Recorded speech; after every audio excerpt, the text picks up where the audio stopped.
वाद आहे तो पेटलेला पाहायला मिळतोय, कारण की मोठ्या प्रमाणामध्ये आज व्यापारी आहेत त्यांचं आंदोलन पाहायला मिळतंय। काल मनसेच्या वतीने एकाला मारलं देखील होतं, नेमकं काय सध्याची स्थिती आहे? बघा, मीरा भाईंदर मध्ये सर्व जाती धर्माची लोक राहतात आणि सर्वांना मराठीवर अभिमानच आहे, महाराष्ट्रावर पण सुद्धा अभिमानच आहे। परंतु हे मीरा भाईंदर हा शांतिप्रिय शहर आहे।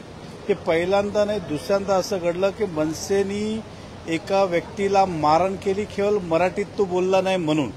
त्या माणसाला ती मराठी येत नव्हतं म्हणून तो कदाचित नाही बोलला असेल। मी अधिवेशनात होतो, पण त्याला धडाधड 7 लोकांनी दुकानात शिरून त्याला मारलं। त्याची FIR घेतली नव्हती, आम्ही FIR करायला लावलं।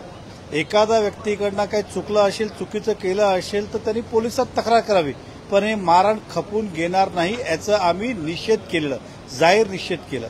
त्यानंतर सर्व मीरा भाईंदरातले व्यापारी एकत्र आले आणि त्यांनी आज भाईंदर पोलीस स्टेशन, मिराड पोलीस स्टेशनकडे धरणा सुद्धा आयोजित केलं की असं मीरा भाईंदरमध्ये अशी दादागिरी खपून घेऊन जाणार नाही। आणि आज अविनाश जाधवजी हे सुद्धा मीरा भाईंदरला आलं आणि त्यांनी बुनबुडावेचे आरोप लावले की हे सगळी खेळी भारतीय जनता पक्षाची किंवा नरेंद्र मेहताची आहे। यावेळी व्यापारी सर्व संघटित झाले, एकत्रित झाले की अशा प्रकारची दादागिरी सहन केली जाणार नाही, म्हणून व्यापाऱ्यांनी स्वखुशीने तो मोर्चा काढला आणि आम्ही काढला असतं, लपून छपून नाही काढलं असतं, खोलूनच काढलं असतं।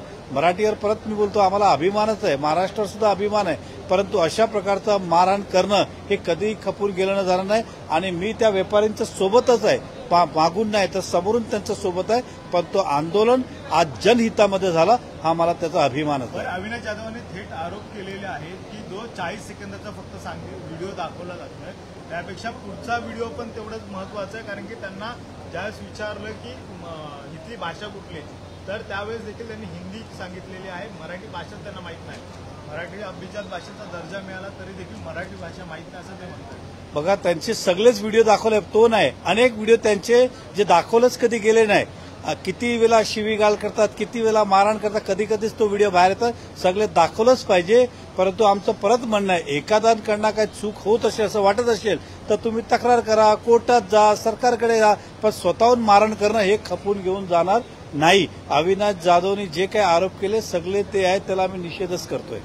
कोळ्यांच्या जमिनी आहेत त्या विकून खरं तर हे सगळे व्यापारी इथे वाढलेले असं देखील एक बघा, आगरी कोलींचा तो शहर आहे आणि त्या शहराची प्रगती त्या ठिकाणी सर्व जाती धर्मांचे लोक आले, सर्वांनी मिळून ते प्रगती केली आहे। आज आगरी कोली पण पुढे गेलंय आणि तिकडे राहणारे लोक सुद्धा पुढे गेले। एखादा गावाचा शहराचा विकास करायचा असेल तर सर्व जाती धर्मांचे लोक ज्यावेळी एकत्र येतात त्यावेळेस तो विकास होता।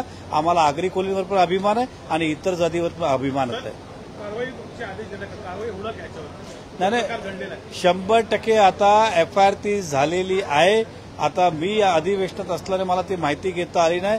आता उद्या मी जाणार आहे मीरा भाईंदरला आणि त्या व्यापाऱ्यांच्या पाठीशी उभे राहणार आहे आणि सर्व मराठी माणसांना हे पटवून देणार आहे की अशा प्रकारचं खाली आपला स्वार्थासाठी वेळोवेळी मराठी भाषेचं आणि मराठी माणसाचं नावाचा उपयोग करतात, केवळ आपलं राजकारण शिजवण्यासाठी। हे मला या शहराला मेसेज द्यायचा, उद्या जाऊन ते आम्ही करणार। तुम्ही म्हणताय की त्या व्यापाऱ्यांना पाठिंबा आहे, मात्र ते व्यापारी देखील मराठी बोलण्यासाठी विरोध करतात, त्याला पण तुमचा पाठिंबा आहे? नाही, मी मराठी, बघा, मी पहिलाच सांगितलं, मराठी भाषेचा सुद्धा अभिमान आहे, महाराष्ट्राचा सुद्धा अभिमान आहे। अशा चुकीच्या गोष्टीला आम्ही पाठिंबा देत नाही। मी परत सांगतोय, मारहाण करत असेल तर त्याला अशा प्रकारचा त्यांच्या बाजूने मला उभं राहून, तेही माझे मतदार आहेत, ते कुठल्या समाज, कुठल्या जातीपेक्षा ते मतदार आहे, या राज्याचे रहिवासी आहेत, त्या शहराचा रहिवासी आहे। त्यांनी चूक केली असेल तर तक्रार करा ना, पोलीस आहे, कोर्ट आहे, इतर माध्यम आहेत, पण तुम्ही जाऊन डायरेक्ट मारहाण करणार त्याला कोणी खपून घेणार नाही। धन्यवाद।